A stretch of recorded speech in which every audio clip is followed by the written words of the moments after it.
Let me ask you something. If you live with type 2 diabetes, have you been told to give up milk completely? Or, on the flip side, have you seen videos promising that one special milk can melt your diabetes away? Here's the truth that sits right in the middle, and almost nobody explains it clearly.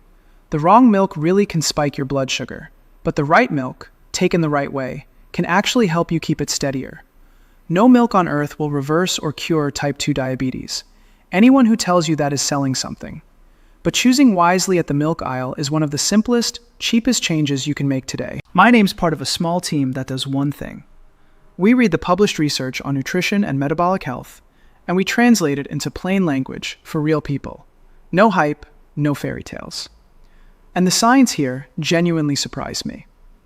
Back in 2018, researchers at the University of Guelph and the University of Toronto, publishing in the Journal of Dairy Science, found that drinking milk with breakfast cereal lowered blood sugar after the meal compared to drinking water with the same cereal. And a higher protein milk lowered it even more. A glass of milk, used smartly, behaving like a quiet blood sugar buffer. Before we go further, do me a favor. Drop your age in the comments right now. I read them, and it helps me make videos that actually fit where you are in life. Because what your body does with milk at 45 is not what it does at 70.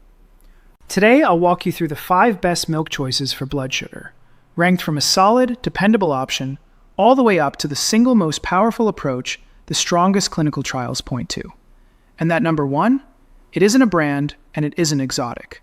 It's a way of drinking milk that researchers have tested in people with diabetes and prediabetes, and the results are the reason you'll want to stay to the very end. Let's begin. Let's begin with number 5, lactose-free or ultra-filtered cow's milk. The dependable starting point if you don't want to give up the real thing. Here's the mechanism in plain English. Regular cow's milk carries about 12 grams of natural sugar, called lactose, in every cup. That lactose is a carbohydrate, and carbohydrates are what move your blood sugar. Ultra-filtered milks, the kind sold as high-protein, reduced-sugar cartons, physically filter out some of that lactose while concentrating the protein. So you get more of the protein that slows digestion and less of the sugar that raises glucose. Lactose-free milk works differently. The sugar is still there, but an added enzyme pre-digests it so it's gentler on your gut, which matters more as the digestive system gets fussier with age. The research backs the protein angle.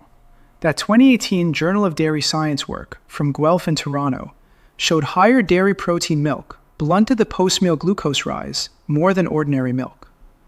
And a 2019 study by Sartorius and colleagues in the journal Nutrients found that concentrated milk protein from whey actually lowered HbA1c, your 3-month average blood sugar, in people with prediabetes, a statistically meaningful drop. Protein is the hero of this story, and these milks are built around it. Let me give you an illustrative example, a composite, not a real patient, to show how this plays out. Picture someone like Margaret, 64, who loved her morning latte, but watched her glucose meter climb every time. She didn't quit dairy. She simply swapped her regular milk for an unsweetened, ultra-filtered version with double the protein and half the sugar. Same latte, same routine. A gentler curve on her meter. That's the kind of small, realistic win this option offers. Age matters here. After about 60, 2 things happen at once. Your muscles start to thin, doctors call it sarcopenia, and your body tends to handle carbohydrates a little less efficiently. A higher protein, lower sugar milk helps on both fronts, feeding muscle while easing the sugar load. To start today at almost no cost, next shopping trip, pick up 1 carton of unsweetened, lactose-free, or high-protein, ultra-filtered milk and read the label. You want sugar low and protein high. Use it exactly where you already use milk. And here's a synergy tip. Pair this milk with the protein timing trick we'll reach at number 1, and you multiply the benefit. But before that, there's an option that does something milk alone can't. It brings your gut into the fight. That's number 4, and it's coming up next. Number 4 steps it up. Fermented dairy drinks. Plain kefir and unsweetened drinkable yogurt. The mechanism is fascinating and simple. Fermentation means live bacteria have already eaten through some of the milk sugar before it ever reaches you. And those same bacteria, your probiotics, settle into your gut and help shape how your body handles glucose and inflammation. So a fermented milk drink tends to land softer on your blood sugar than the same amount of plain milk, while doing extra work downstream in your digestive system. On the evidence. Large observational studies have repeatedly linked regular yogurt eating to a lower risk of developing type 2 diabetes, which is part of why the topic is taken seriously by researchers. And a randomized controlled trial of probiotic-enriched fermented soy milk in people with type 2 diabetes, published in the Journal of Renal Nutrition, reported improvements in markers tied to blood sugar and inflammation over an 8-week period compared with the non-probiotic version. Live cultures, it turns out, earn their keep. Here's an illustrative example. Again, a composite. Imagine someone like Robert, 69, whose mornings felt heavy and whose readings ran stubbornly high. He started having a small glass of plain, unsweetened kefir with breakfast instead of juice. Juice is fast sugar, with nothing to slow it. Kefir is protein, fat, and live cultures. The swap traded a spike for a buffer, and his digestion thanked him too. The age angle is real. The diversity of helpful bacteria in your gut tends to shrink after 65, and that shift is linked to worse blood sugar control and more inflammation.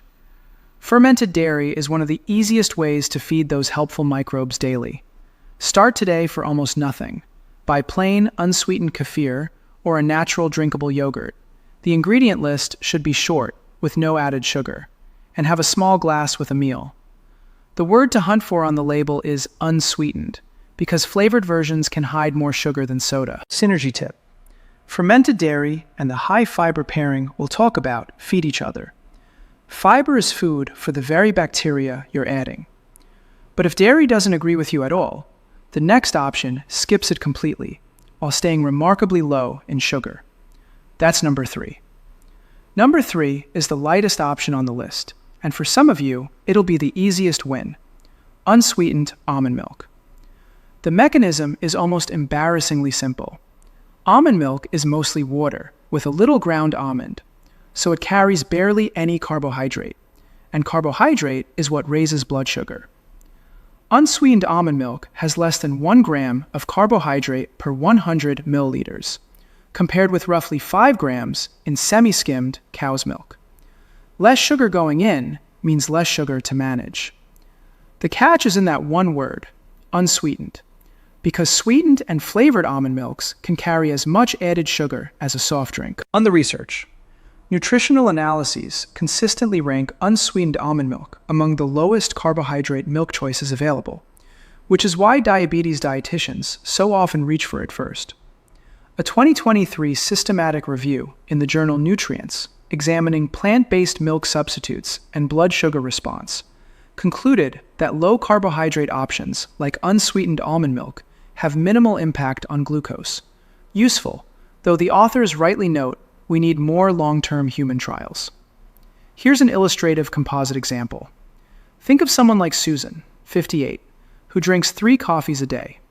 With cow's milk, that's real sugar adding up cup after cup. She switched to unsweetened almond milk in her coffee and kept everything else the same, and removed a quiet daily sugar load she hadn't even noticed she was carrying. One honest caveat tied to age.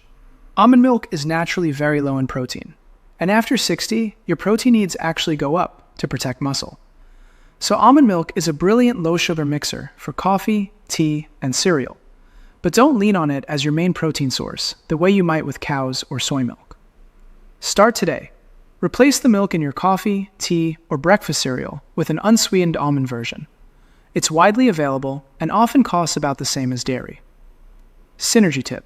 Use almond milk as your low-sugar base, but get your protein from the next option on the list, because number 2 gives you that ultra-low sugar profile and a full dose of protein in the same glass. Let's talk about it.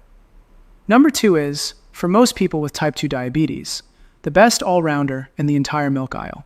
Unsweetened soy milk. Here's why it earns this spot. Soy milk pulls off a rare double act. It's low in sugar, with only about 2 to 3 grams of carbohydrate per 100 milliliters, and yet it's one of the only plant milks that delivers a complete, high-quality protein, the kind usually found only in animal foods. That protein slows digestion and softens the rise in blood sugar, while the low carbohydrate count means there's little sugar to spike in the first place. Nutritionally, it's the plant milk that comes closest to replacing cow's milk. Now let me be straight with you about the evidence, because honesty is the whole point of this channel. A 2021 meta-analysis in Nutrients, pooling many randomized trials, found that soy did not produce a large, reliable drop in fasting glucose or HbA1c on its own. So soy milk is not a magic blood sugar cure. But that same body of research found something else clearly valuable. Soy significantly lowered total cholesterol and LDL, the harmful cholesterol. And a separate 8-week randomized controlled trial found soy protein improved HbA1c compared with dairy-based casein protein. That matters enormously, because heart disease is the #1 threat to people with diabetes. Soy milk protects the organ diabetes endangers most. An illustrative composite example. Picture someone like David, 66, with type 2 diabetes and creeping cholesterol, who wanted to cut back on dairy. He moved to unsweetened soy milk